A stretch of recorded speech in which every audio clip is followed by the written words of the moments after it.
উনি আমাকে বলতেছে তুই আসামি একটা কথা, তারপর আমার গলা বলছে। আমাকে গলা চিপে ধরে বলল, তুই গাড়িতে ওঠ। এরপর ওরা গলা টিপে ধরেই আমাকে মারতে মারতে অমানসিক হেনস্থা করেছে। দুইজন পুলিশ, একজন সোর্স, আরেকজন পাঞ্জাবি পরা মানুষ ছিল। সে কোনো পরিচয় দেয়নি, মারতেছিল পাইপ দিয়ে। পরে 100-200 মানুষ ছিল সেখানে, তারা আমার পরিচয় দিয়েছে, তবুও আমাকে মারতেছিল। বলতেছিল তুই আসামি, কথা বলবি না। কান্নারত কণ্ঠে এভাবেই ক্রিকেটার নাঈম হাসান ঘটনার বিভৎসতা বর্ণনা করছিলেন।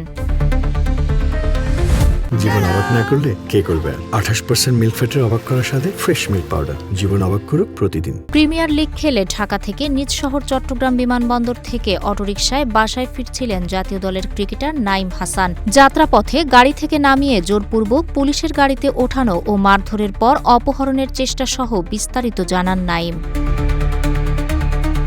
সদ্য শেষ হওয়া ডিবিএলে প্রাইম ব্যাংকের হয়ে 2 ম্যাচ খেলেছেন নাঈম, কোনো উইকেট পাননি, ব্যাটিংয়ে করেছেন 9 রান। তার দল তৃতীয় স্থানে থেকে টুর্নামেন্ট শেষ করেছে, চ্যাম্পিয়ন হয়েছে মোহামেডান। এদিকে ক্রিকেটার নাঈম হাসানকে হেনস্থার অভিযোগে কড়া প্রতিবাদ এবং ন্যায় বিচারের আশ্বাস দিয়েছে বিসিবি। সামাজিক যোগাযোগ মাধ্যমেও এ ঘটনার তীব্র প্রতিবাদ জানিয়েছেন জাতীয় দলের ক্রিকেটাররা।